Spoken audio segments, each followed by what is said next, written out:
Bonjour à tous. On va commencer. C'est des présentations qui durent environ 8 minutes. Et on s'arrêtera au bout de 4 présentations pour poser des questions. Donc il n'y aura pas les séances de questions directement après la présentation. Les personnes qui écoutent en streaming peuvent bien sûr poser des questions sur le chat. Et voilà. Et donc notre première oratrice, le docteur Frija Masson, qui va nous parler de l'évaluation métrologique de 2 trackers de sommeil grand public. Merci. Bonjour à tous. Déjà, je remercie le Conseil scientifique de m'avoir permis de vous présenter ce travail aujourd'hui, qui a été réalisé à l'hôpital Bichat où je travaille. Voici mes liens d'intérêt. Alors, le constat, il a été assez simple, c'est que la plainte de sommeil, c'est quelque chose de très fréquent en population générale, a fortiori forcément chez les gens qui consultent en centre du sommeil, et que de plus en plus, les patients arrivent en consultation en s'appuyant sur leur montre pour dire ma montre me dit que je dors pas assez, ma montre me dit que je scie, mon téléphone me dit que je ronfle, mais que la métrologie de tous ces objets a été très peu, voire pas du tout réalisée avant leur commercialisation, surtout que la plupart d'entre eux ne sont pas des dispositifs médicaux, et qui sont extrêmement nombreux. Et par exemple, quand on tape tracker de sommeil sur darty.fr, on tombe sur plusieurs centaines de références. Et donc, notre objectif, ça a été d'évaluer la fiabilité métrologique de 2 objets connectés grand public. Et plus largement, en fait, cette étude que je vous présente aujourd'hui, elle s'est inscrite dans l'étude EVAL-Explo, qui était une étude RUPH de catégorie 3, qui visait à l'évaluation métrologique d'objets grand public connectés versus l'examen de référence. Donc, on a évalué des balances contre DEXA, on a évalué des trackers de sommeil contre polysomnographie, des saturomètres, etc. Et donc, pour cette étude, on s'est porté sur 2 objets connectés qui sont la montre Fitbit Alta HR et la montre Withings Activité. Et pourquoi on a choisi celle-là ? Déjà parce qu'il fallait bien choisir et qu'on ne pouvait pas tous les évaluer. Et que là, on était dans du milieu haut de gamme, dans des marques connues que les gens nous demandaient régulièrement. Alors l'examen de référence, bien sûr, ça a été la polysomnographie qui a été réalisée en hospitalisation, soit sur Alice Respironics, soit sur Morpheus Micromet, qui sont les 2 logiciels dont on dispose. Et pour les sujets qui ont été enregistrés sous Alice, on a fait une extraction de la polysomnographie. Et également, on a fait une extraction des données des applications. Je vais vous montrer juste après. Les statistiques ont été faites de façon assez classique, comme vous pouvez voir. Et donc, pour les objets connectés, en fait, après chaque nuit d'enregistrement, on récupère un hypnogramme rendu par l'objet et la capture d'écran a été extraite sous format PNG. Et ensuite, avec R, on a fait du traitement d'image où, comme il y a chaque stade de sommeil donné par l'objet connecté à une couleur différente, on a donné la consigne à R de transformer ces couleurs en des stades de sommeil pour après pouvoir avoir un format CSV exploitable et revoir la concordance avec la polysomnographie. Et pour la polysomnographie, alors on a pu faire l'export que sur Alice parce que sur Morpheus, à ce moment-là, c'était pas possible sur cette version de logiciel. Et donc, on a ensuite remis tout ça dans R également. On a inclus 65 patients pour cette évaluation. Malheureusement, un a été inclus à tort parce qu'il était en fait sous PPC, ce qui était un critère d'exclusion. Et pour 3 sujets, on a eu des soucis techniques sur la polysomnographie qui ont fait qu'on n'a pas pu synchroniser avec l'enregistrement des bracelets connectés. Donc au final, on avait 61 sujets avec des polysomnographies disponibles. Et on a eu 2 échecs d'enregistrement pour Withings, 8 pour Fitbit, et un sujet a eu un échec d'enregistrement pour les 2 bracelets, puisque ce que j'ai oublié de vous préciser, c'est que les sujets portaient les 2 bracelets l'un au-dessus de l'autre. Et assez vite, d'ailleurs, on s'est aperçu qu'il fallait leur demander d'aller marcher juste après la pause, parce que le tracker d'activité a besoin de faire la différence entre veille et sommeil, et du coup que le sujet s'agite un petit peu aussi. Donc au final, on avait 58 enregistrements disponibles pour Withings et 52 pour Fitbit. Nos patients étaient un peu plus majoritairement des hommes, d'âge moyen, un petit peu en surpoids, assez peu somnolents, et 10% d'entre eux avaient un traitement à visée cardiotrope. L'indication de polysomnographie était à 54% un syndrome d'apnée du sommeil suspecté, mais nous avons souhaité inclure également des sujets avec une hypersomnie ou une plainte d'insomnie. Du coup, le temps de sommeil total à la polysomnographie est de 385 minutes en moyenne, mais avec des quartiles assez étendus. Et pour l'IAH, c'est pareil, on a un IAH moyen à 13, mais avec des grandes variations en fonction de l'indication de la polysomnographie, bien sûr.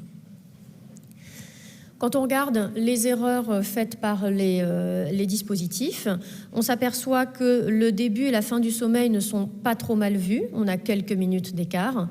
En revanche, le temps de sommeil total est surestimé pour les deux dispositifs, d'un quart d'heure en moyenne chez Withings, mais de presque une demi-heure chez Fitbit. Et la veille intra-sommeil est surestimée chez Withings, mais nettement sous-estimée chez Fitbit, ce qui est cohérent avec les données après que nous avons, où Withings va mal voir le sommeil de stade 1 et 2, qu'il considère comme léger, enfin qu'il appelle léger, et le sommeil de stade 3.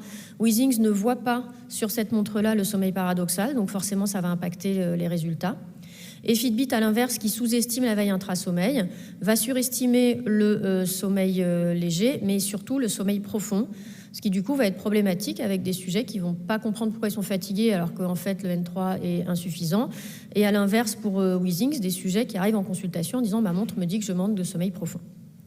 Sur les blancs d'Altman, on voit un peu mieux ces données, avec ici le temps de sommeil total et la veille intra-sommeil pour Withings et Fitbit, le sommeil léger et le sommeil profond.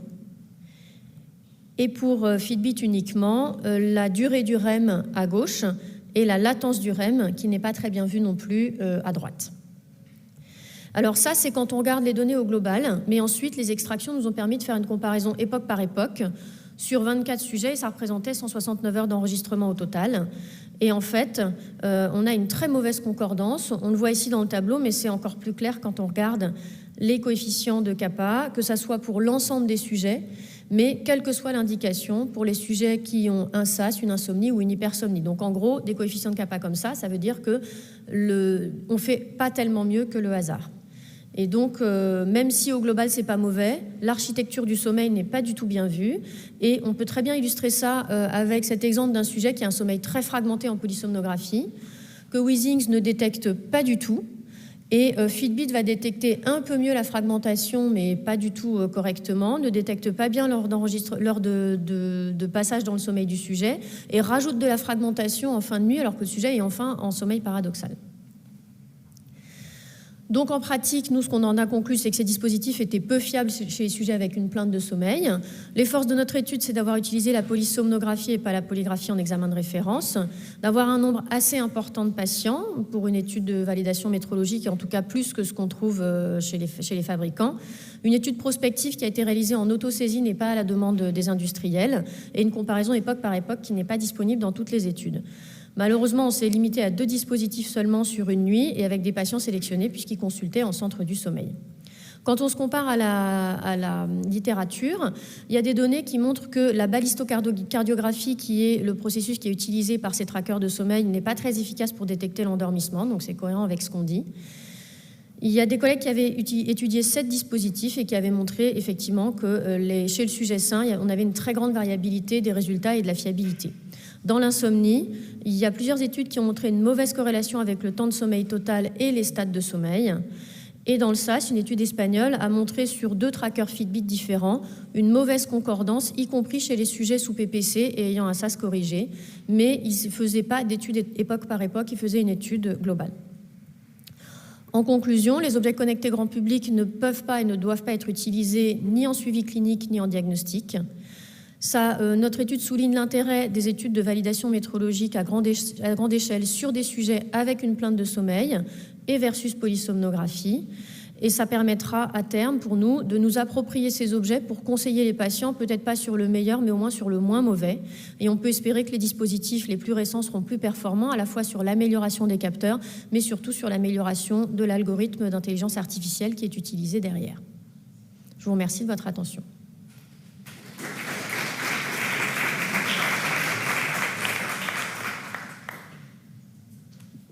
On continue du coup et on vous fera revenir au pupitre pour la discussion.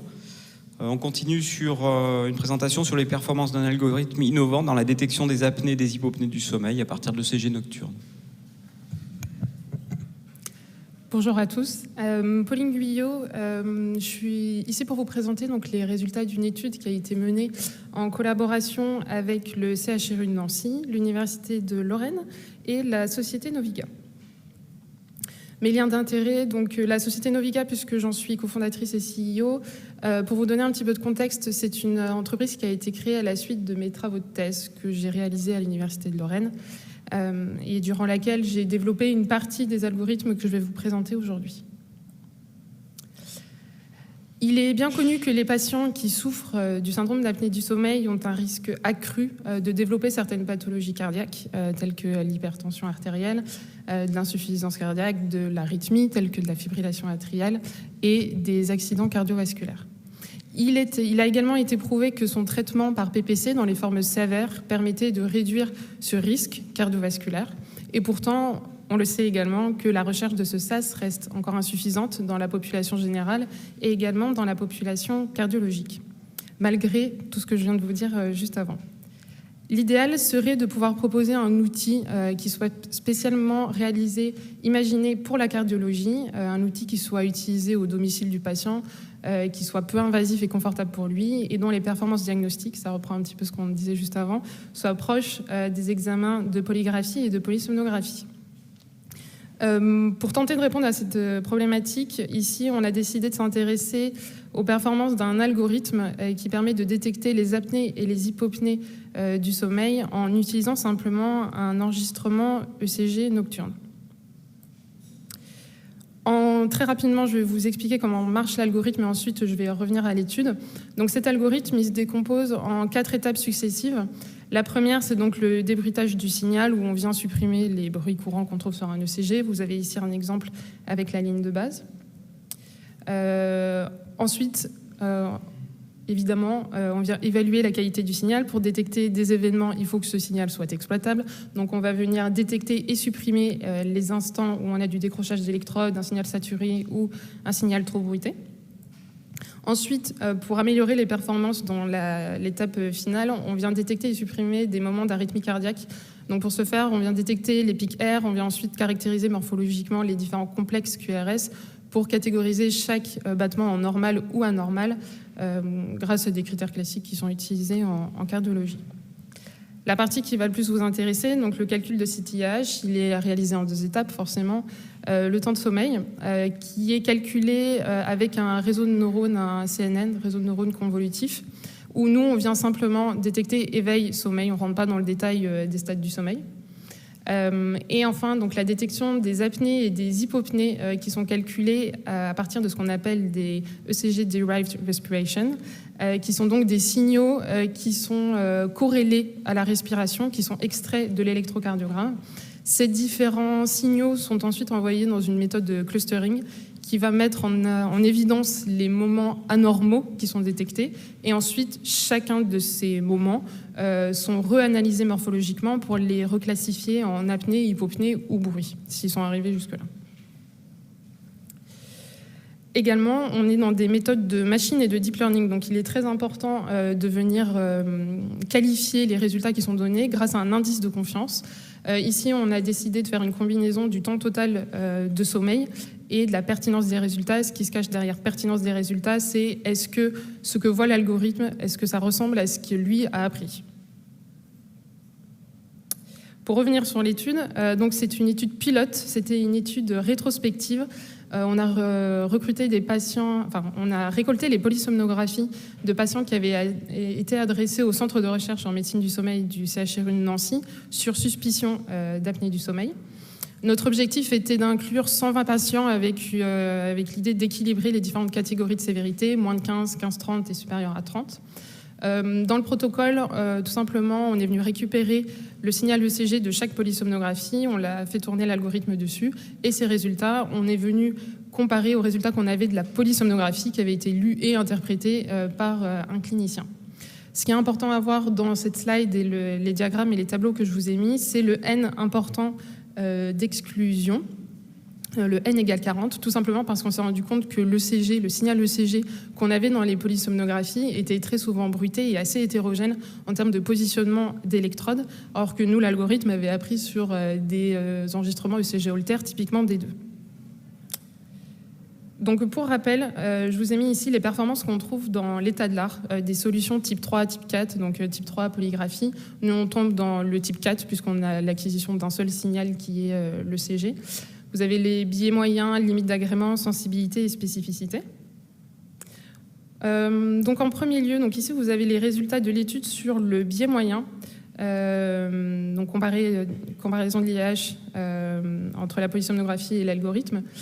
Vous avez un biais moyen qui est proche des meilleures études des types 3 dans la base de données complète. Et lorsqu'on regarde les différentes classes de sévérité, on voit surtout qu'on a un biais qui est très important dans la classe sévère, tout simplement parce qu'on s'est rendu compte que l'algorithme, lorsqu'on avait des séries d'événements consécutifs, il allait souvent classer une longue apnée alors qu'il y avait 2 apnées, par exemple, ou n'arrivait pas à détecter des apnées qui étaient trop rapprochées.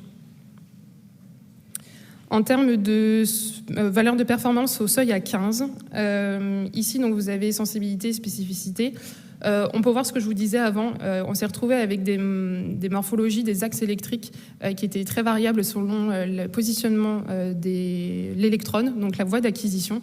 Et on voit bien, nous on avait appris sur des voies grand 2, on voit bien l'amélioration des valeurs de sensibilité, spécificité dans les différentes catégories. Pour avoir une sensibilité à 93 et une spécificité à 66 pour une morphologie D2. À savoir aussi qu'on avait souhaité favoriser la sensibilité et la spécificité puisqu'on est dans une optique de dépistage, donc de détecter plus de patients pour ensuite pouvoir les diagnostiquer. Très rapidement, en termes de discussion, donc les résultats, donc on voit qu'on a une bonne capacité de l'algorithme à classer les patients au seuil à 15. On a des résultats qui sont proches ou dans les limites des outils de type 3. Avec cependant faire bien attention à la position des électrodes qui vont être utilisées. Nous, ça a vraiment été pensé pour de l'ECG Holter. Je ne l'ai pas mentionné ici, mais on a un article qui va sortir qui sera beaucoup plus complet, où on a bien vu que les hypopnées étaient assez logiquement plus compliquées à détecter que les apnées. Importance de l'indice de confiance, et je pense en termes de pertinence médicale, vous voyez tous l'enjeu. On va avoir une population cardiologique qui va grossir dans les années qui vont arriver, et donc on a vraiment un besoin d'outils de dépistage et de diagnostic plus ergonomiques à domicile, etc. En termes de perspective, donc, on travaille actuellement sur des études prospectives, cette fois-ci, de performance diagnostique, mais également médico-économique, cette fois-ci dans une population cardiologique, puisqu'ici on était dans une population générale, et avec l'utilisation, cette fois-ci également, de dispositifs d'acquisition ECG Holter. Merci à tous.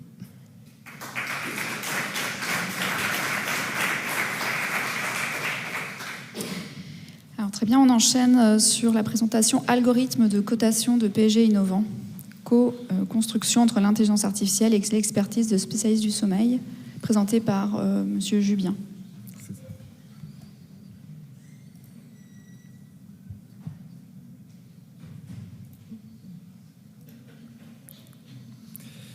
Alors avant tout, merci beaucoup aux membres du Conseil scientifique de nous avoir sélectionnés pour cette présentation.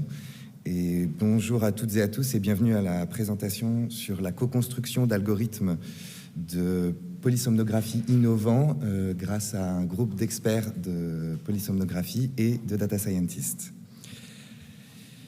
Je travaille pour la société BioSerenity et mis à part ça, je n'ai aucun lien d'intérêt autre à déclarer.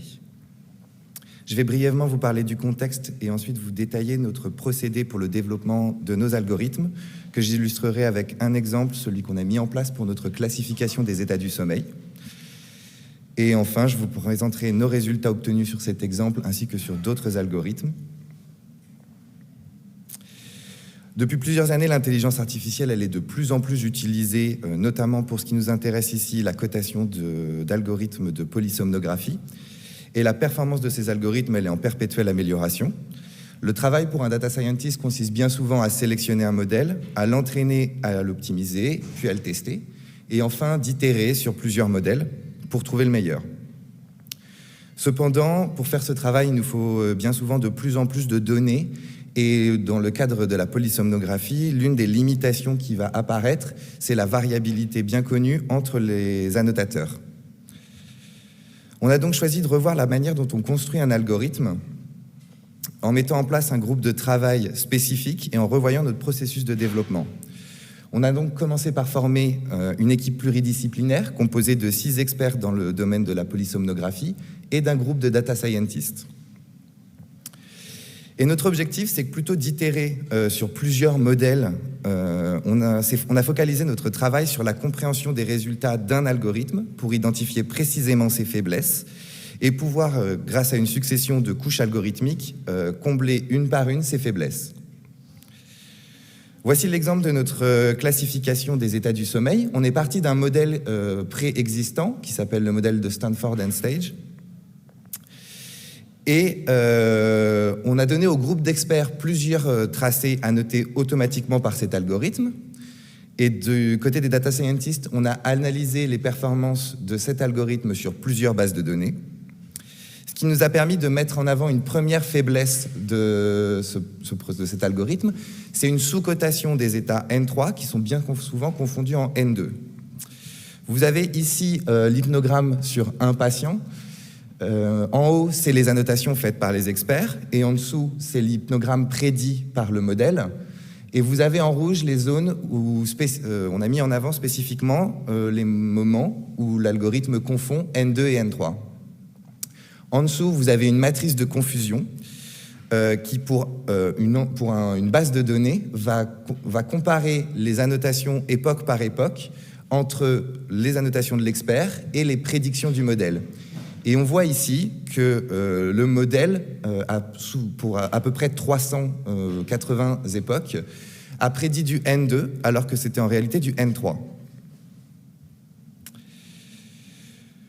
Donc aider des experts et de leur connaissance physiologique et de leur expérience du terrain et de tous les conseils qu'ils ont pu nous fournir, l'équipe de data scientists a mis en place une nouvelle brique qui a pour seul et unique objectif de reclassifier les états N2 donnés par le premier modèle en états N3 selon certains critères.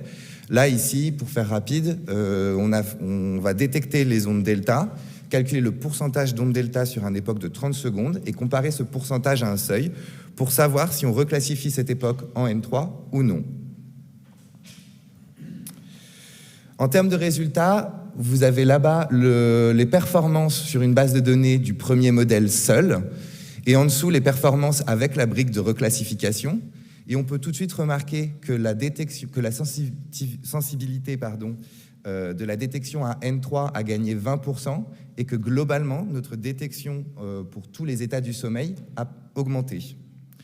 Pour reprendre l'exemple précédent, vous avez ici le nouvel hypnogramme prédit par cet ensemble de modèles, et on voit assez rapidement que la proportion des zones rouges a diminué. Et pour reprendre les matrices de confusion, on se rend compte maintenant qu'un peu plus de 200 époques ont été correctement reclassifiées en N3. Il faut quand même mettre en avant qu'un petit peu moins de 50 époques ont quand même été mal reclassifiées en N3, alors que c'était vraiment des N2. Et ce travail, il continue. On a refourni plusieurs enregistrements qui ont été annotés par cette brique de code à nos experts qui nous ont fait comme retour une sous-cotation des états de sommeil lent profond, bien souvent confondus en éveil cette fois. Et ce travail, on l'a mené sur plusieurs de nos algorithmes, et pas nécessairement ceux qui découlent de modèles d'IA. Ici, on avait notre détection des apnées, qui utilisent des techniques de traitement du signal. Et nos experts nous ont fait comme retour que nos détections étaient bien trop larges par rapport à la vérité des apnées dans le signal. On a donc implémenté une nouvelle brique qui a pour seul et unique objectif cette fois de reprendre les apnées détectées par ce premier modèle et de les redécouper afin d'affiner le début et la fin de ces apnées. Et on se rend compte dans nos résultats que ça nous permet de diviser par 3 notre nombre de faux positifs. Et enfin, ce travail de discussion régulier qu'on a entre data scientists et experts, ça nous permet aussi d'appréhender dès le début de la construction de nos algorithmes des problèmes afin de pouvoir, dès le départ, mieux travailler. Dans le cadre des micro-éveils, nos experts nous ont fait remonter que les algorithmes sur le terrain avaient bien souvent une tendance à surcoter les événements de micro-éveil.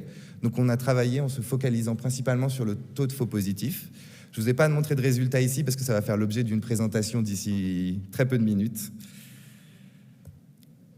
Donc voilà, pour conclure, ce travail de discussion, il nous permet d'améliorer les performances sur plusieurs de nos algorithmes, mais surtout, et ce qui nous intéresse le plus, c'est qu'il nous permet d'obtenir des algorithmes qui sont plus proches du terrain et surtout plus proches des attentes des experts. Et d'un point de vue data scientist, ces briques de code qui sont spécifiques, elles peuvent être réentraînées ou retravaillées indépendamment et elles peuvent potentiellement être réutilisables. Voilà, pour finir, je voudrais remercier toutes les personnes qui ont contribué à ce travail, qui sont listées ici, et il y en a encore bien d'autres.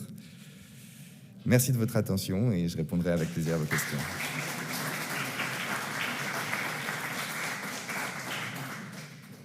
On continue avec une quatrième présentation qui s'intitule « Insomnie et Covid long, une analyse assistée par l'intelligence artificielle pour explorer la microarchitecture du sommeil et des patients ».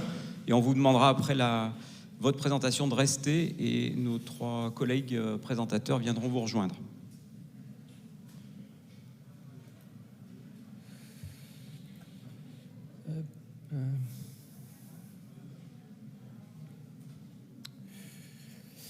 C'est tout bon. Alors bonjour à tous, donc je m'appelle Flynn Crosby et je viens vous présenter aujourd'hui le projet sur insomnie et Covid long, donc une analyse assistée par l'IA pour explorer le sommeil des patients.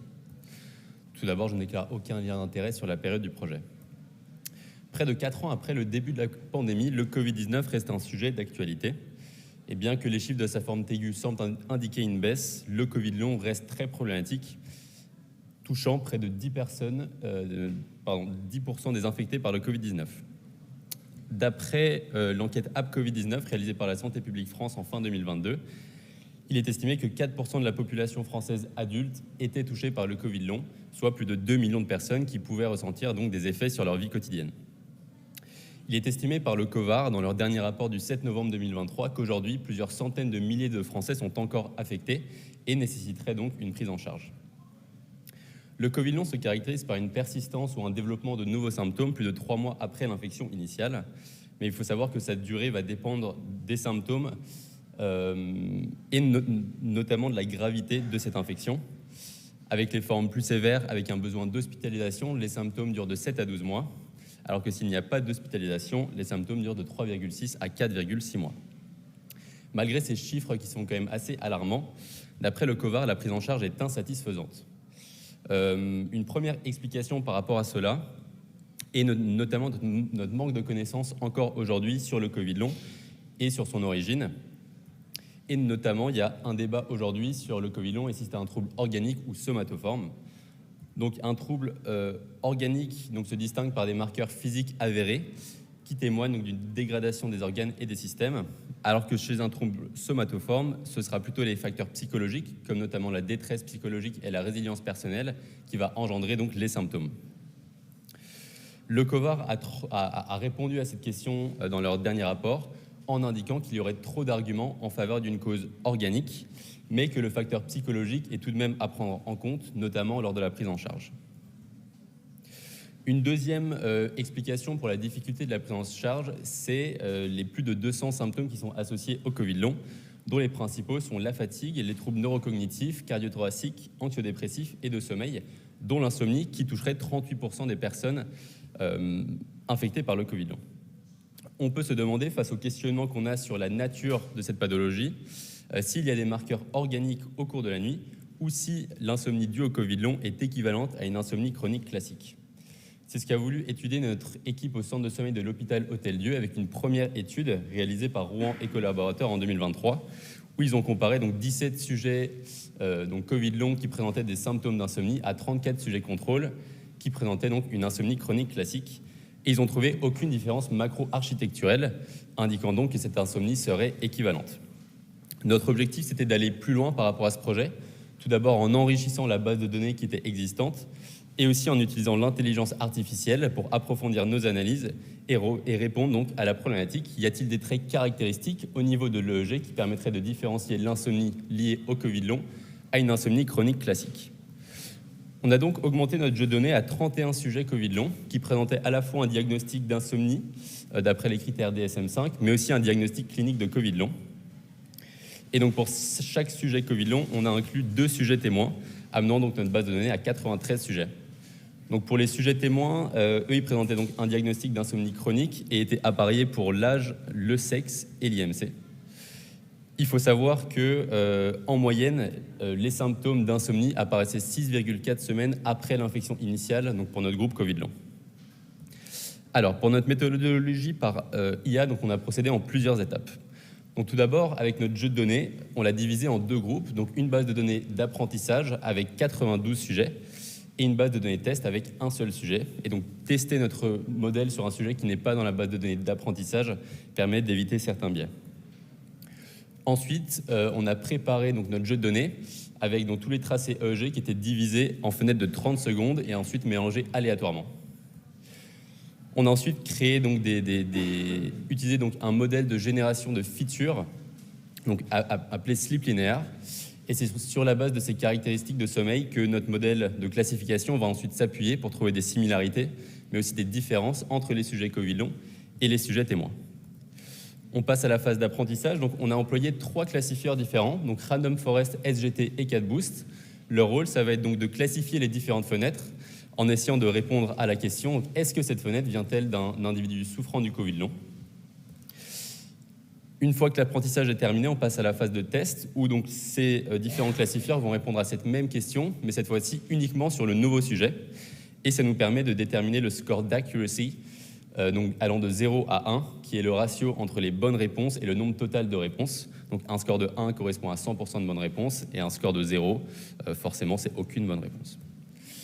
Ces 6 étapes sont ensuite répétées pour que chaque sujet passe une fois dans la base de données test.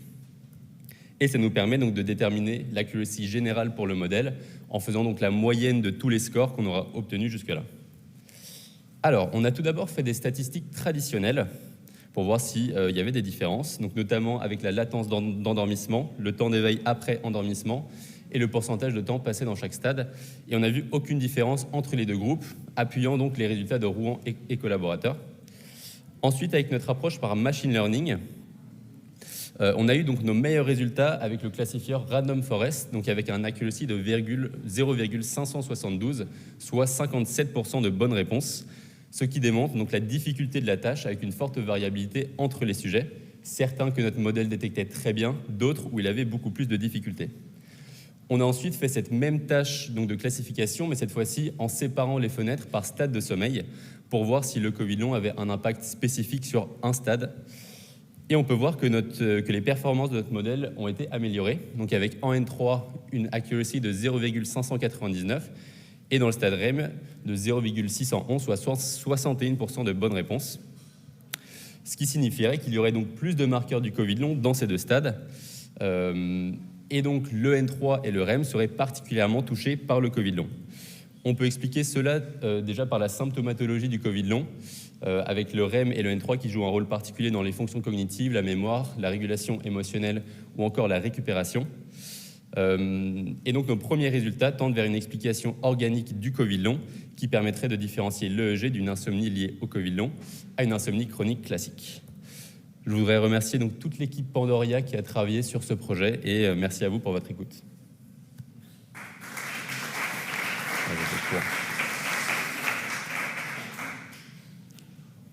On vous invite peut-être les 3 autres présentateurs à venir et on va commencer chronologiquement, peut-être sur des questions. Alors, a priori sur le chat, il n'y a pas de questions. Donc dans l'Assemblée, est-ce que...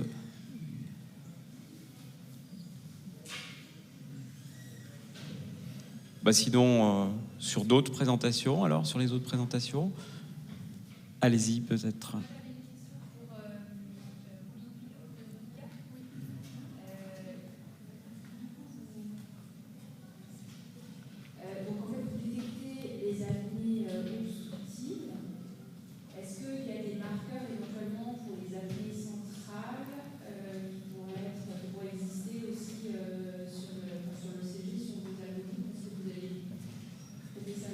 Ouais, alors on a recruté donc patients obstructifs et centraux. Si j'ai ma présentation, je sais plus où c'est. On avait des syndromes obstructifs, on avait des syndromes centraux. Alors on a détaillé un peu plus dans le détail les différences qu'on avait dans l'obstructif et central dans l'article qui va sortir. On détectait mieux l'obstructif que le central, ce qui est assez logique vu l'algorithme qu'on a développé. Après, pour être honnête, on a d'autres algorithmes sur la partie centrale qu'on n'a pas du tout testé ici, parce que là c'était vraiment l'objectif, c'était l'obstructif. Le central, on l'a pas spécialement testé dans cette. Il faudra développer un algorithme spécifique. Ouais, en fait, j'en avais développé un pendant ma thèse, mais du coup qui n'a pas été intégré là-dedans, qui était surtout sur la respiration de Cheyne-Stokes et qui permettait aussi de faire d'autres centraux, mais là on l'a pas du tout testé. Ça pourrait nous intéresser pour les maladies neurodégénératives. Donc, petit parler. intérêt personnel. Ok. Bonjour, Maxime Elbaz. Moi, j'ai une question pour Justine par rapport aux objets connectés. Est-ce que tu crois, parce que dans la littérature, on dit, bon, c'est bien de faire des études en labo, mais en fait, il faut faire des études en vie réelle pour voir vraiment sur plusieurs jours. Il y a très très peu de papiers qui ont été publiés sur les validations de vie réelle sur, je sais pas moi, un mois d'enregistrement de sommeil, parce qu'il y a une telle variabilité quand on enregistre les patients au laboratoire. Ils ne sont pas dans leurs conditions normales. Et bien sûr, il y a des surestimations du temps total de sommeil. Mais est-ce que tu ne crois pas que le next step, c'est de faire des enregistrements en vie réelle pour voir, et puis en multicentrique, par exemple? Je suis assez d'accord pour un essai sur plusieurs jours. Pas tellement pour la validation métrologique, parce que la validation métrologique, de toute façon, que les gens ils aient bien dormi ou pas bien dormi, si le bracelet ils le voient pas, c'est un souci. Mais je pense aussi que de toute façon, toutes les données qui remontent régulièrement, elles sont à chaque fois remoulinées par l'algorithme. Et nous, ce qu'on avait remarqué, c'est qu'en fait, on utilisait un compte générique et que si on changeait le poids et la taille, ça changeait les données qu'on récupérait en fait. Donc je pense que les algorithmes auxquels nous on n'a pas accès sont bien plus complexes que ce qu'on pense et que probablement effectivement les bracelets apprennent. Et ça, ce qui nous a montré ça aussi, c'est le fait que quand les gens les mettaient juste avant de dormir, ça détectait pas le sommeil parce qu'il n'avait pas détecté la veille avant. Donc je pense qu'il a effectivement besoin d'apprendre un petit peu le rythme du sujet. Après, y a quand même des données qui les ont utilisées en recherche et qui ont montré que c'était pas si mal, notamment chez les travailleurs postés, mais c'est pour le moment, malheureusement, sur la validation métrologique de base, elle a souvent pas été faite, quoi. Tout à fait. Merci.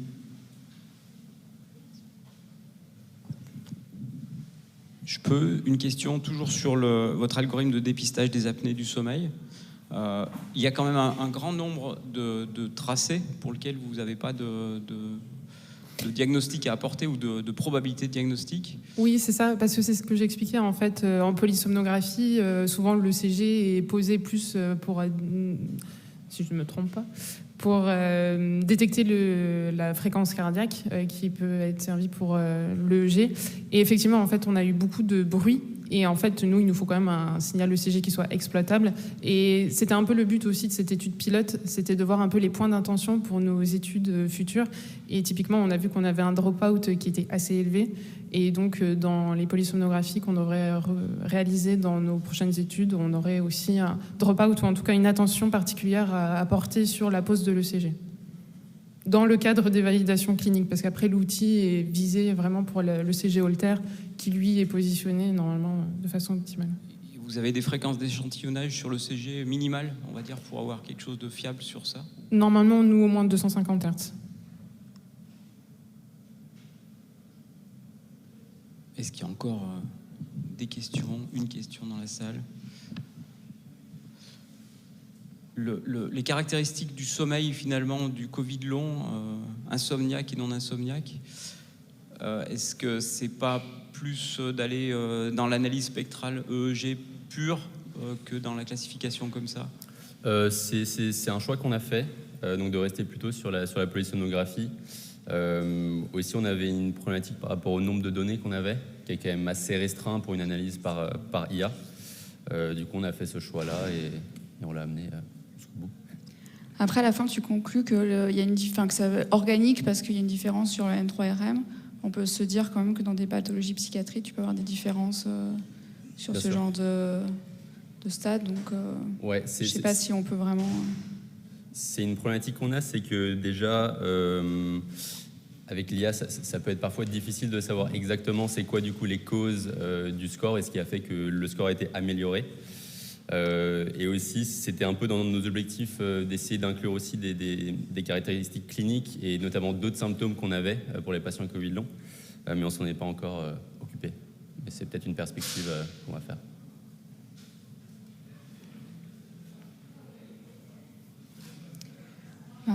Plus de questions?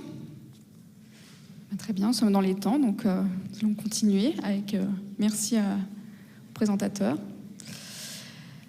Alors, donc, nous continuons donc sur les 4 prochaines présentations avec algorithme de détection de micro-éveil de haute performance avec un modèle de deep learning.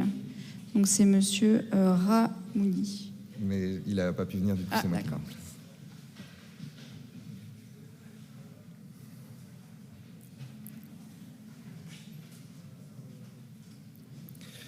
Eh bien, encore une fois, merci aux membres du conseil scientifique de nous avoir sélectionnés pour cette présentation sur notre algorithme de détection de micro-éveil grâce à un modèle de deep learning.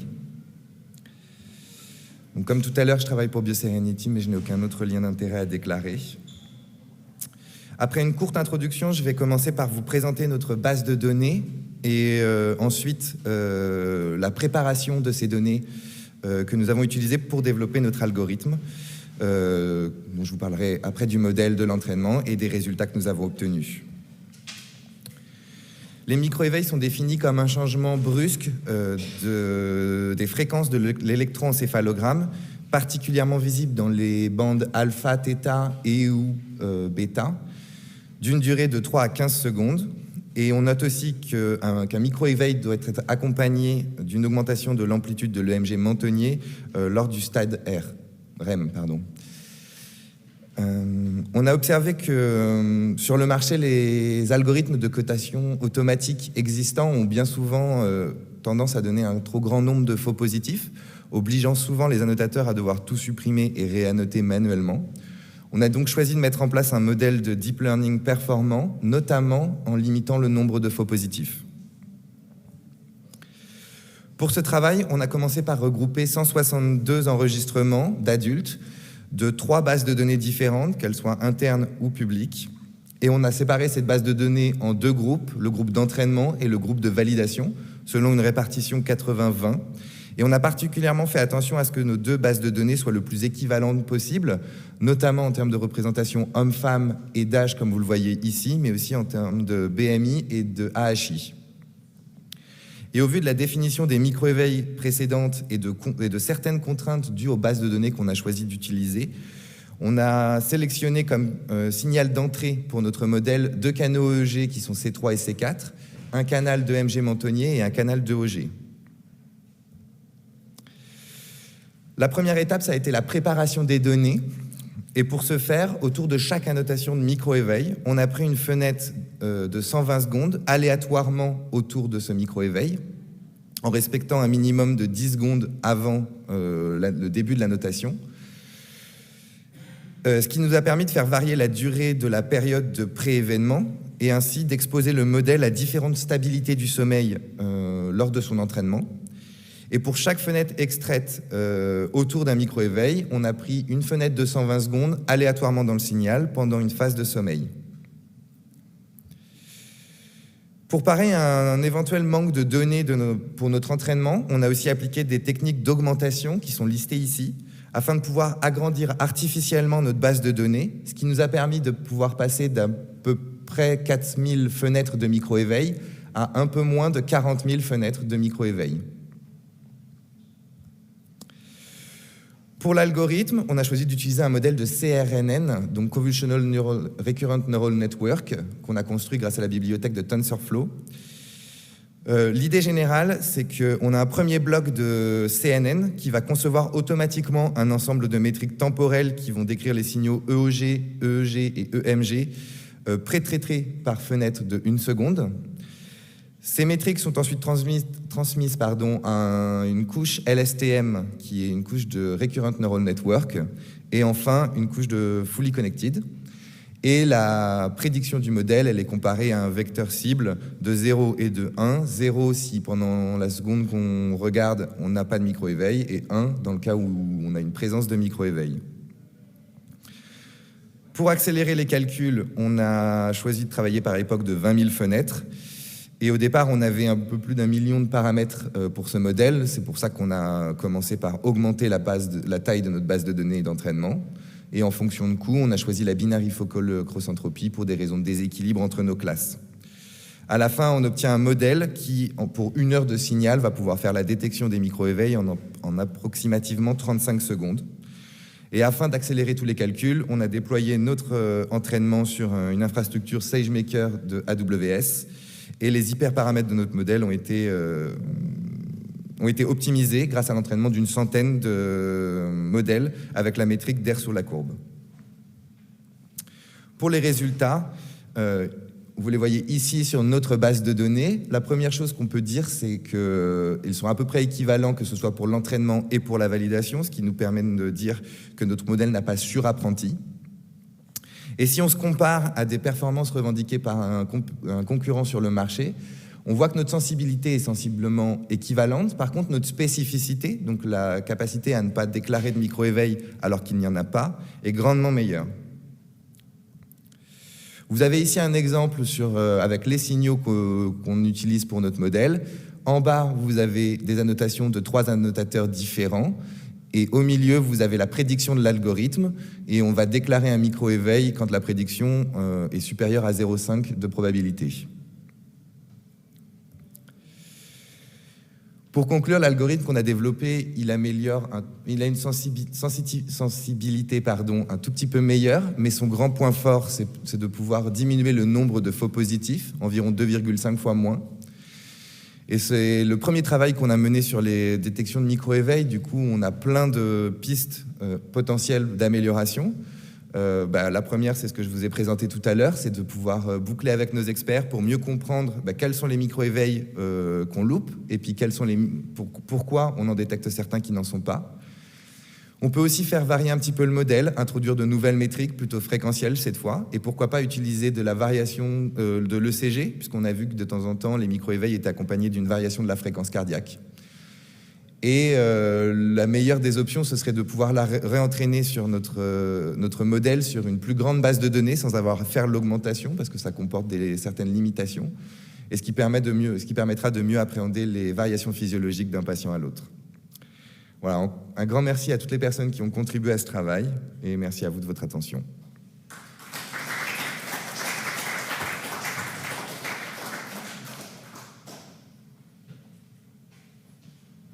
Nous continuons les présentations avec une présentation sur le profil des patients répondeurs à la stimulation vagale non invasive dans le syndrome des jambes sans repos pharmacorésistant. Donc bonjour tout le monde, j'ai peur que je vais justement changer un tout petit peu le rythme avec quelque chose qui est vraiment plutôt dans la clinique. Là, je vais vous parler justement de la stimulation du nerf vague non invasive pour les jambes sans repos, notamment les syndromes pharmacorésistants. Donc ceux qui sont les cliniciens parmi nous, c'est très bien que gérer un syndrome des jambes sans repos n'est pas toujours facile, et surtout quand ce syndrome est pharmacorésistant. Et effectivement, ces patients qui ont un syndrome pharmacorésistant ont justement des troubles de la qualité de vie, les troubles d'humeur. Effectivement, c'est pas facile à vivre. Donc, qu'est-ce que c'est la stimulation de nerf vague? C'est quelque chose qui a été développé initialement pour les épilepsies pharmacorésistantes. C'est relativement efficace. Les études IRM fonctionnelles montrent qu'il y a justement un effet de la stimulation sur le noyau du tractus solitaire qui a les projections sur plusieurs noyaux relativement centrales et finalement au cortex préfrontal. Donc, l'utilisation initiale pour l'épilepsie a été étendue un tout petit peu vers la dépression et les douleurs chroniques. Et c'est là où on a notre première idée que c'est peut-être quelque chose potentiellement utile pour les jambes sans repos, avec un cas clinique de Merkel qui avait parlé justement d'une amélioration spectaculaire des jambes sans repos chez un patient traité pour la déprime. C'était vraiment l'arrivée de la stimulation transauriculaire qui avait permis d'élargir un tout petit peu les indications. Jusque-là, les stimulateurs étaient implantés, qui est quand même quelque chose de relativement invasif. Donc là, notre technique, effectivement, comporte la mise d'un électrode qu'on fait en impression 3D dans l'oreille gauche. On utilise un stimulateur qui est effectivement un TENS. Et on a les paramètres de stimulation qui sont spécifiques pour cette maladie. On fait un monitoring par EEG et ECG. Et là, je reviens justement avec cette graphique en bas à l'étude de Frangos qui montre clairement qu'avec cette technique, on peut avoir un effet assez important sur la noyau de tractus solitaire. Donc, on a déjà publié notre première étude qui était justement non contrôlée, donc une étude pilote, un suivi de 15 patients âgés de 27 à 74 ans, effectivement avec un syndrome de jambes sans repos sévère, donc un score sur l'IRLS supérieur à 20, et qui était pharmacorésistant. Qu'est-ce que ça veut dire? Ça veut dire qu'on avait essayé tous les traitements et finalement le patient était sur le traitement le moins pire. On a inclus les patients qui étaient sans carence martiale et qui avaient des doses d'agonistes dopaminergiques raisonnables. Donc l'étude initiale, pendant 8 semaines, on avait montré une diminution de l'IRLS qui passait de presque 32 à 25, donc pas mal, et une amélioration parallèle justement de la qualité de vie et des symptômes de dépression et anxiété. On a suivi cette cohorte à 6 mois, et pendant cette période-là, ils avaient fait la stimulation à domicile. Donc jusqu'à 8 semaines, c'était à l'hôpital avec une séance de 1 heure par semaine. Ensuite, à 6 mois, les patients avaient fait des séances à domicile avec les électrodes commerciales qui, je dois dire, collaient moins bien. Et on avait vu qu'on avait une certaine stabilité des résultats avec une amélioration quand même de l'IRLS qui passait enfin à 22. Et parmi cette cohorte, on avait 10 patients qui avaient à la fin un IRLS qui était amélioré par au moins 5 points. 4 pour qui l'IRLS a passé souvent et 2 pour qui l'IRLS en fait, était à 5, donc où les symptômes avaient quasiment disparu. Ces patients avaient gardé les mêmes traitements. On avait continué avec l'étude qui était toujours en ouverte. On attend le financement de notre étude randomisée.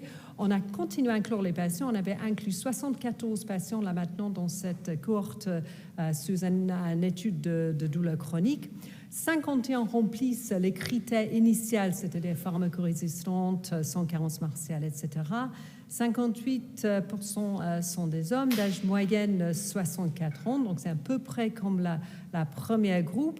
La différence étant que ces patients sont en fait, on revenait sur ça par la suite, un peu plus déprimés.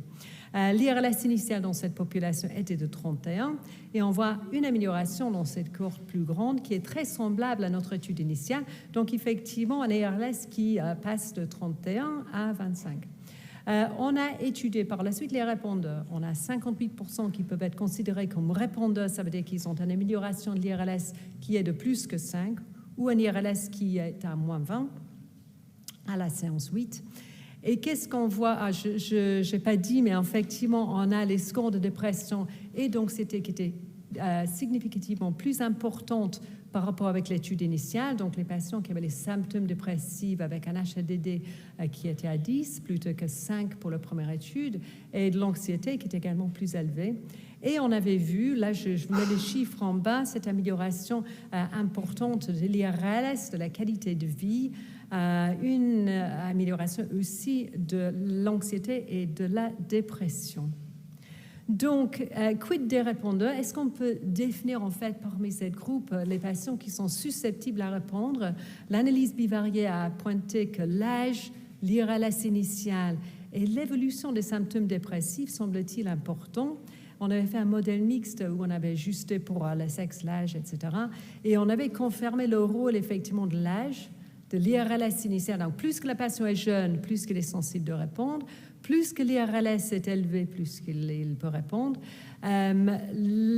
L'anxiété initiale semble-t-il important, moins qu'il est anxieux, plus qu'il va répondre. Et finalement, l'évolution de la dépression, donc pas la dépression initiale, les symptômes dépressifs, pardon, mais plutôt l'évolution. Si le patient a une évolution positive, il est aussi plus probable d'être un répondeur. Donc, il y a quelque chose qui est lié à cette évolution positive de la dépression et le fait d'être répondeur qui semble-t-il important. Le sexe n'est pas du tout pertinent. Donc, en conclusion, voilà une de mes infirmières qui est clairement très, très surprise par la procédure. Un patient qui fait son séance avec notre technicien ingénieur, en fait, Guillaume, qui pose les électrodes, qu'il a personnellement imprimé en 3D dans l'oreille d'un patient qui, me semble-t-il, n'est pas malheureux. Donc, pour revenir, effectivement, je pense, même si les études randomisées sont toujours en attente, l'enthousiasme des patients pour participer à notre étude, effectivement, est très, très important. C'est une thérapie qui est innovante, certainement prometteuse, dont les gens sont un peu pharmacorésistantes, avec cette amélioration de la sévérité des symptômes dépressifs, d'anxiété, de la qualité de vie à 6 semaines et encore à 8 mois. On attend toujours notre étude randomisée. On n'a pas pour le moment les résultats de l'actimétrie. Dans notre étude initiale, on avait étudié les mouvements la nuit, les PLMS, mais avec les actimètres qui n'étaient pas toutes jeunes, les AWD4. Là, maintenant, on a les nouveaux actimétries plus performants. Et on attend toujours notre étude randomisée. Donc, je vous remercie pour votre attention.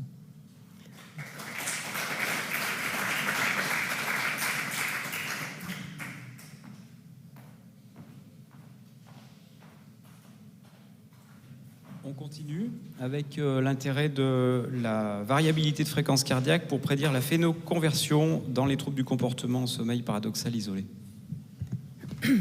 Je remercie le Conseil scientifique pour me donner l'opportunité de vous présenter les travaux que j'ai réalisés avec l'équipe de la Mayo Clinic.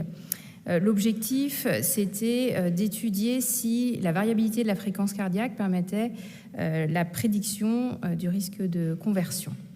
Les synucléinopathies sont des maladies neurodégénératives qui sont caractérisées par l'accumulation anormale d'alpha-synucléine dans différentes localisations, centrales ou périphériques, avec différents tableaux cliniques, la maladie à corps de Lévy, l'atrophie multisystématisée et la maladie de Parkinson. Elles sont caractérisées par une phase prodromale avec une évolution insidieuse de différents symptômes, parmi lesquels le trouble du comportement sommeil paradoxal, qui est le symptôme le plus spécifique de la phénoconversion, du risque de phénoconversion. Et tous ces patients qui ont un trouble du comportement sommeil paradoxal ont une polysomnographie diagnostique qui fournit un certain nombre de signaux physiologiques à partir desquels on espère prédire le risque de phénoconversion. Il y a notamment des premières études qui ont montré que le niveau d'activité musculaire en sommeil paradoxal était prédictif de la phénoconversion.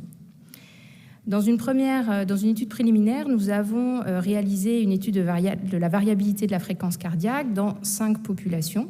Des patients qui avaient les 3 synucléinopathies déclarées, maladie de Parkinson, maladie à corps de Lévy diffus ou démence à corps de Lévy, atrophie multisystématisée, des patients qui ont un trouble du comportement en sommeil paradoxal isolé et des populations contrôle avec la mise en évidence de différences de variabilité entre certaines populations et la détermination de seuil entre les patients qui avaient une maladie prodromale et des sujets contrôle et des patients qui avaient une maladie déclarée.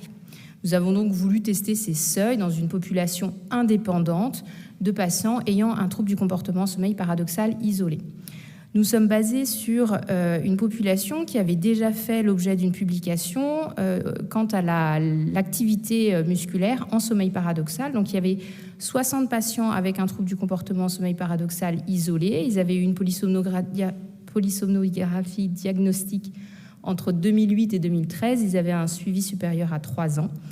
30 malheureusement ont été exclus, soit parce qu'ils avaient... Alors un seul patient avait un IH supérieur à 30 par heure, mais les autres c'était pour des questions d'artefacts ECG et surtout d'arythmie cardiaque, de pacemaker et de bêta-bloquants qui on anticipait que ça allait troubler nos analyses. Le signal était dérivé de l'électrocardiogramme de la polysomnographie, donc qui contenait à la fois de la veille et du sommeil. Nous avons utilisé l'outil développé par le laboratoire de Saint-Étienne, enfin de l'Université de Saint-Étienne, HRV Analysis, qui est en accès libre. Et nous avons réalisé des analyses séquentielles de 5 minutes et fait des moyennes par patient que nous avons comparées entre les groupes avec des analyses linéaires et non linéaires. Sur les 30 patients qui avaient les critères de sélection, il s'agissait de 8 femmes et 22 hommes, donc une population assez typique, 65 ans. Ils avaient un suivi pendant une moyenne de 8 ans et demi, et au terme de ces 8 ans et demi, 16 avaient converti, 14 avaient toujours un trouble du comportement sommeil paradoxal. La conversion était en 5,7 ans par rapport à la polysomnographie, 7 ans et demi par rapport au début des symptômes, et 5 avaient développé une maladie de Parkinson et 11 une maladie à corps de Lévy diffus. Parmi les 30 patients, 5 présentaient un diabète, 1 dans le groupe converti et 4 dans le groupe qui restait isolé. Il n'y avait pas de différence sur les paramètres démographiques et polysomnographiques standards de ces patients entre les groupes convertis ou non convertis. On confirmait le résultat sur l'analyse musculaire. Les patients qui avaient converti avaient plus de sommeil paradoxal sans atonie. Et on mettait en évidence des différences de variabilité de fréquence cardiaque sur les variations à très basse fréquence et le paramètre SD2 normalisé dans la représentation de points carrés. Il y avait une corrélation entre la variabilité de la fréquence cardiaque et l'activité musculaire en sommeil paradoxal. Plus l'activité en sommeil paradoxal augmentait, l'activité musculaire en sommeil paradoxal augmentait, plus la variabilité était altérée. Il n'y avait pas de différence entre les groupes avec une forme motrice ou une forme cognitive. Nous avons testé les seuils que nous avions préalablement déterminés et le fait d'avoir une variation à très basse fréquence en dessous du seuil était prédictif d'une conversion plus importante avec une durée médiane de la maladie de 4,1 ans. Le fait d'avoir une puissance totale en dessous du seuil était prédictif à 100% de spécificité d'une conversion. Tous les 3 patients qui avaient une puissance totale basse avaient converti dans les 4,5 ans. Le fait d'avoir un seuil de SD2 normalisé en dessous, une valeur en dessous du seuil était prédictif d'une conversion dans un délai moyen de 5,4 ans et les 8 patients qui avaient des mesures ABC convertissaient en moins de 11 ans et demi. Et lorsqu'on combinait l'activité musculaire avec la variabilité de la fréquence cardiaque, on avait la meilleure performance sur la prédiction du risque de phénoconversion. Il y avait déjà une première étude qui avait été réalisée sur la variabilité de la fréquence cardiaque dans cette population de patients ayant un trouble du comportement sommeil paradoxal isolé. Il n'avait pas été mis en évidence de facteurs, de caractères prédictifs. Cette étude avait été réalisée sur de l'électrocardiogramme en veille. Nous avons choisi de prendre l'électrocardiogramme de l'ensemble de la polysomnographie veille et sommeil. Nous n'avons pas montré de différence entre les formes motrices et les formes cognitives, mais probablement que les patients qui ont une maladie de Parkinson avec un trouble du comportement sommeil paradoxal ont déjà une forme particulière de maladie de Parkinson, avec une dysautonomie, avec probablement un début de la maladie périphérique, ce qui expliquerait qu'ils aient plus d'anomalies de la variabilité de la fréquence cardiaque. Par ailleurs, nous avions mis en évidence auparavant des mesures parasympathiques plus altérées dans la maladie à corps de Lévy. Ça avait été également mis en évidence dans d'autres études, mais nous n'avons pas trouvé de différence dans nos populations. Les limites de notre étude est qu'il s'agit de données rétrospectives, que les effectifs sont faibles en raison des critères d'exclusion, notamment la prise de bêta-bloquants, notamment dans une population américaine. Nous avons inclus des patients avec de diabète, mais nous avons fait des études de sensibilité pour montrer que cela n'influençait pas nos résultats. Et nous n'avons pas d'évolution vers une atrophie multisystématisée, mais il s'agit d'une proportion assez faible de patients ayant un trouble du comportement sommeil paradoxal qui évolue vers cette pathologie. L'avantage de cette méthode, c'est qu'il s'agit d'une méthode accessible gratuitement et avec des utilisations à large échelle. Cependant, cela devra être confirmé dans une étude sur une plus grande population multicentrique. Mais il est probable que pour prédire la phénoconversion, on aura besoin d'avoir une combinaison d'évaluations multidomaines, parmi lesquelles la variabilité de la fréquence cardiaque serait intéressante. Je vous remercie de votre attention et toutes les personnes qui ont participé à cette étude.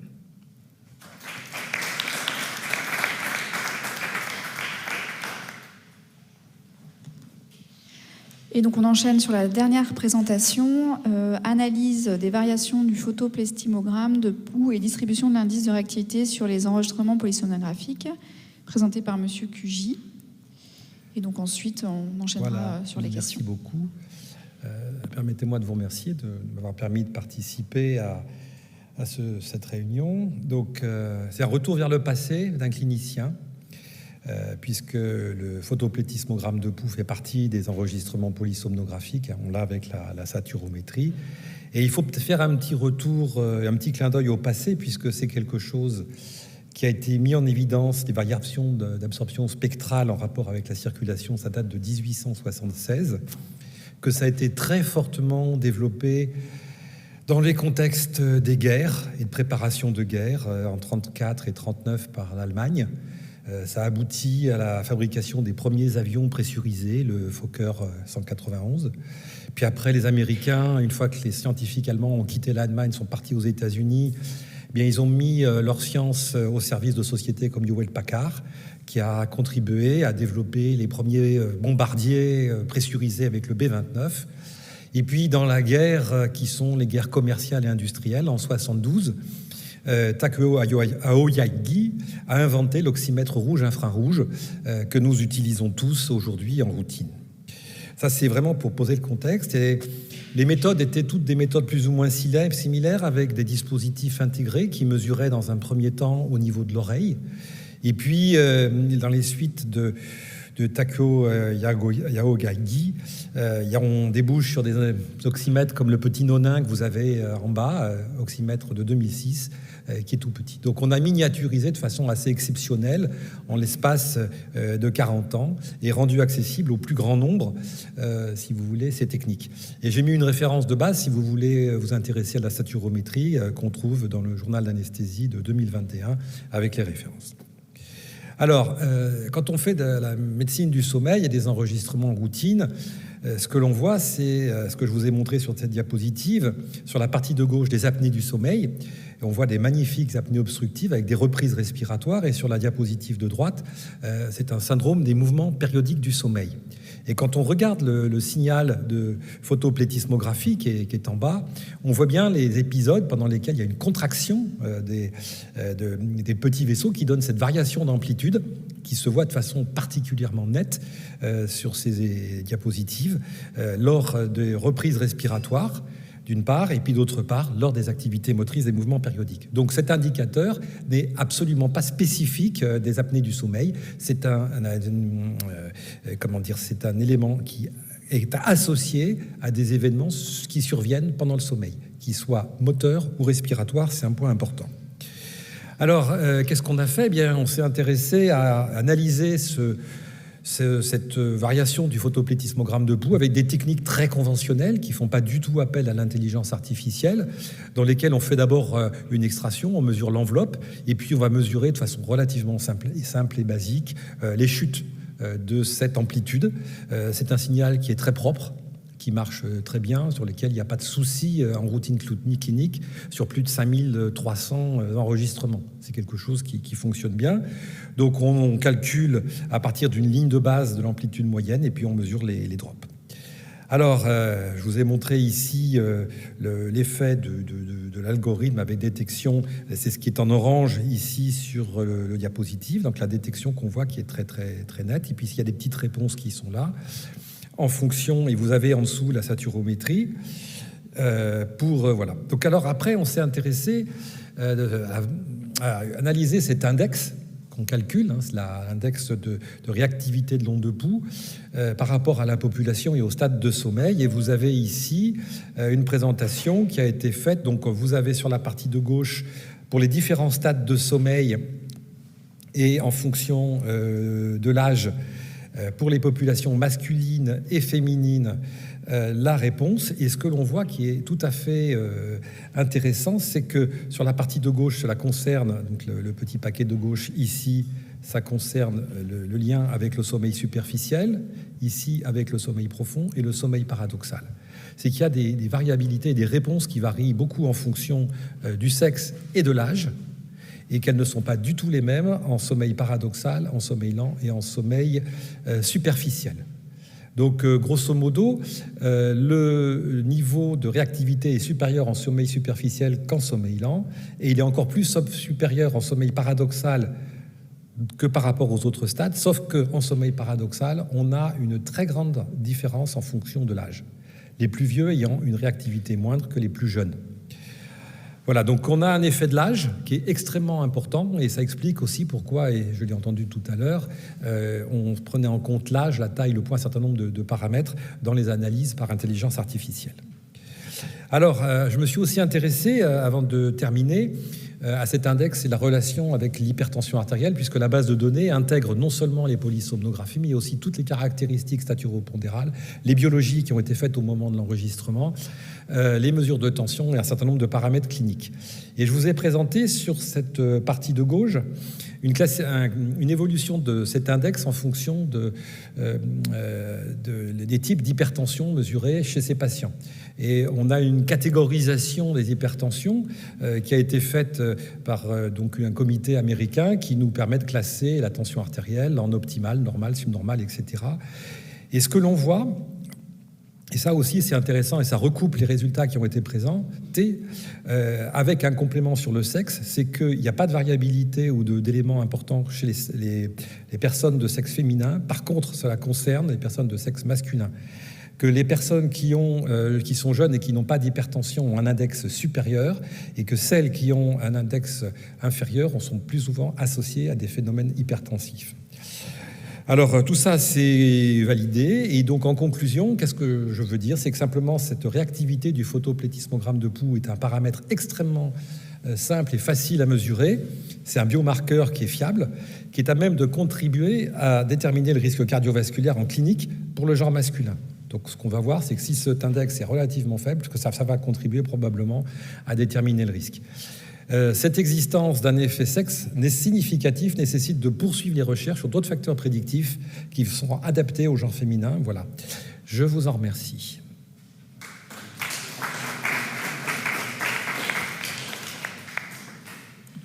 Très bien. Est-ce que les présentateurs peuvent venir sur le devant de la scène si vous avez des questions? Je vois, il y a une question devant.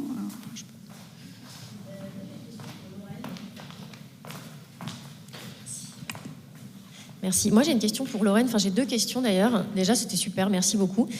Nous, à Bichat, on a une petite cohorte de patients qui ont des dysautonomies qu'on considère comme primitifs parce qu'ils ne convertissent pas les pures autonomiques failure. Ouais, mais du coup, en fait, on ne peut pas étudier la variabilité de la fréquence cardiaque parce qu'ils n'en ont pas beaucoup. Mais du coup, ça va presque à l'encontre de ce que toi, tu montres, puisque eux, ils n'ont plus de variabilité de la fréquence cardiaque et ils n'évoluent pas. Et mon autre question, c'est les sujets que vous avez évalués, ils ont été évalués pendant le sommeil, mais est-ce qu'il y a des choses qui sont connues sur la variabilité de la fréquence cardiaque à l'effort et le risque de phénoconversion? Parce que, pareil, nous, nos sujets, on les a fait pédaler quand même, les dysautonomies primitives, et c'est assez drôle parce qu'ils ont une fréquence cardiaque qui est comme ça, quoi. Alors, sur le risque de phénoconversion, les pures autonomiques failure, elles convertissent vers les atrophies multisystématisées, et puis je pense qu'il y en a un peu vers les démences à corps de Lévy.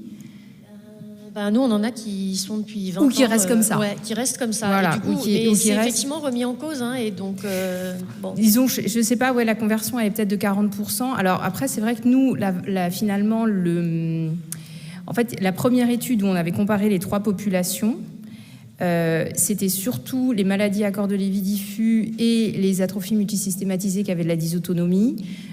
Les contrôles et les patients avec un trouble du comportement sommeil paradoxal isolé, ils n'en avaient pas trop. Et puis, entre les deux, on avait la maladie de Parkinson.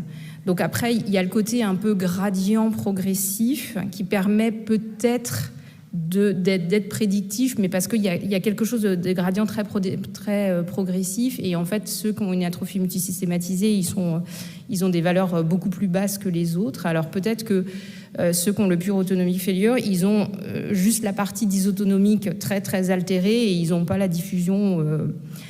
Donc probablement en fait que chez eux, en effet, ça va pas être un bon marqueur parce qu'ils sont déjà complètement altérés. Et l'autre partie de ta question. Alors c'est vrai qu'il y avait beaucoup, en fait, les tests, par exemple à Mayo Clinic, ce qu'ils font beaucoup, c'est les tests dynamiques, donc manœuvre de Valsalva, se mettre à l'orthostatisme, etc. Et donc par rapport à ça, les notions que j'ai, c'est les mesures parasympathiques sur les tests dynamiques qui sont associés à plus de conversion vers la maladie à corps de Lévy diffus. Donc un intérêt, oui, parce que c'est pas mal fait, et du coup peut-être que ça peut être complémentaire finalement entre des tests dynamiques et les enregistrements qu'on peut faire dans la nuit. Ça répond à ta question.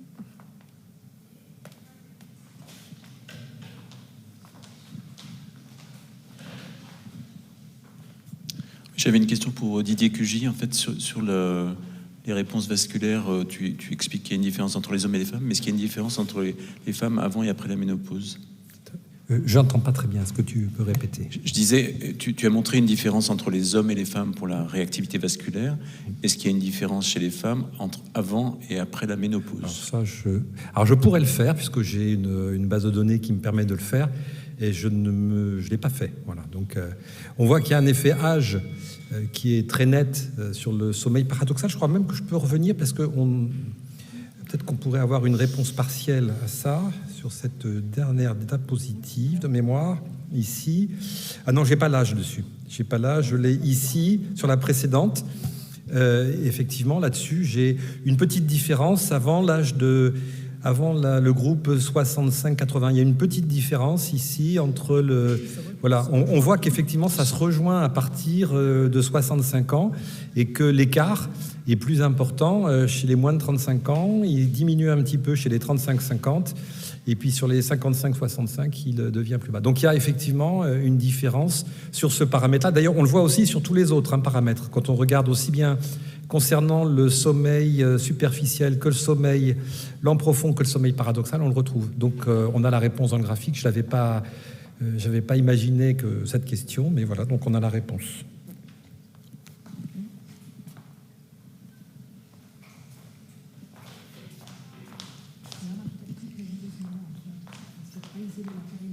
Est-ce qu'il y a d'autres questions? Pour Sarah, concernant la typologie justement de l'oreillette, entre guillemets. Donc c'est fait maison, c'est ça? Tout à fait, on a un électrode imprimé 3D qu'on utilise pour les premières séances justement à l'hôpital, donc les 8 séances. Et ensuite, quand les patients retournent à la maison, en fait, on utilise les électrodes commerciales. Et toutes les patients qui avaient participé à cela vont dire qu'effectivement, ça colle beaucoup moins bien. Et donc, on est en train d'essayer de breveter en fait l'électrode qu'on utilise en impression 3D.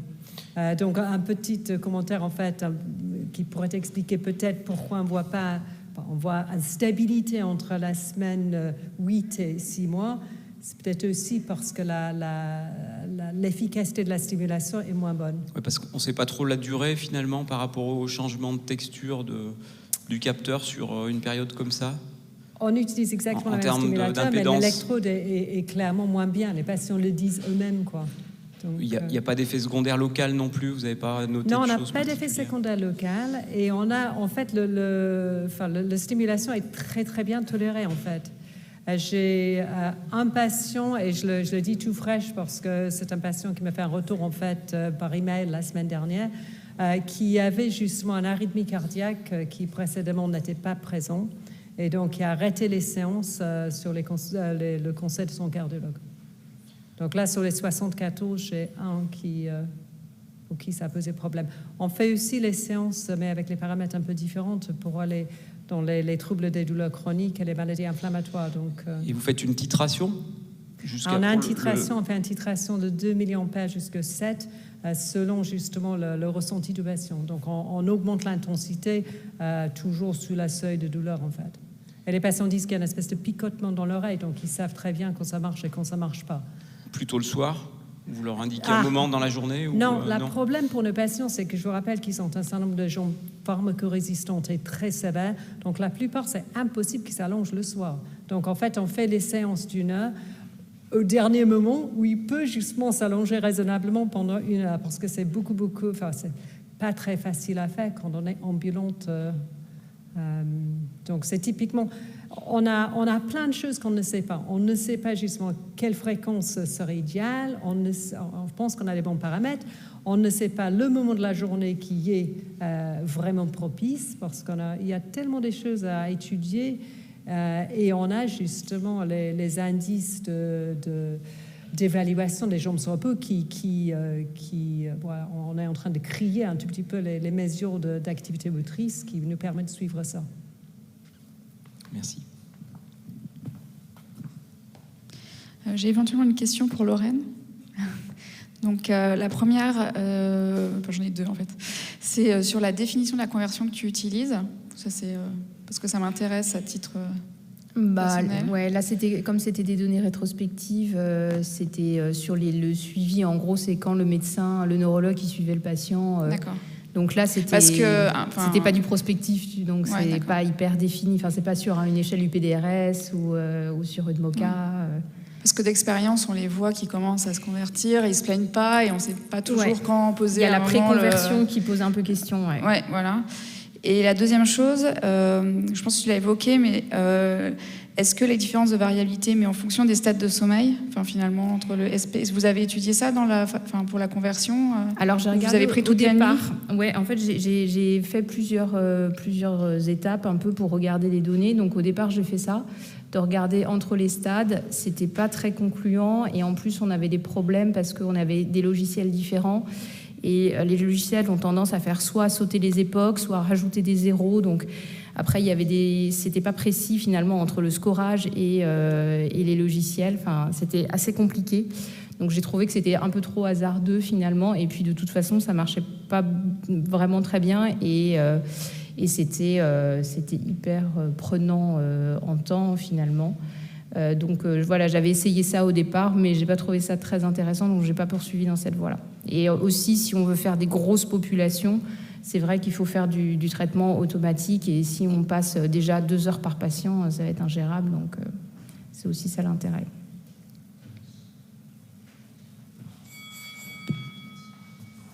Dernière question, il y a le micro qui arrive. Une question à Guillaume sur les micro-éveils. Je voulais savoir, mais enfin, je ne me rappelle pas que vous l'ayez mentionné, s'il y avait une différence pour vous de sensibilité, de spécificité de détection selon la nature du micro-éveil, c'est-à-dire qu'il soit spontané, qu'il ait été provoqué par un mouvement ou par un événement respiratoire. C'est quelque chose qu'on n'a pas pu tester, notamment en fonction des bases de données qu'on a utilisées. Certaines n'avaient pas classifié leurs micro-éveils. Merci à tous pour votre participation. Merci aux orateurs, félicitations. Et puis à bientôt sur une thématique des nouveautés sur le plan du sommeil et des innovations techniques.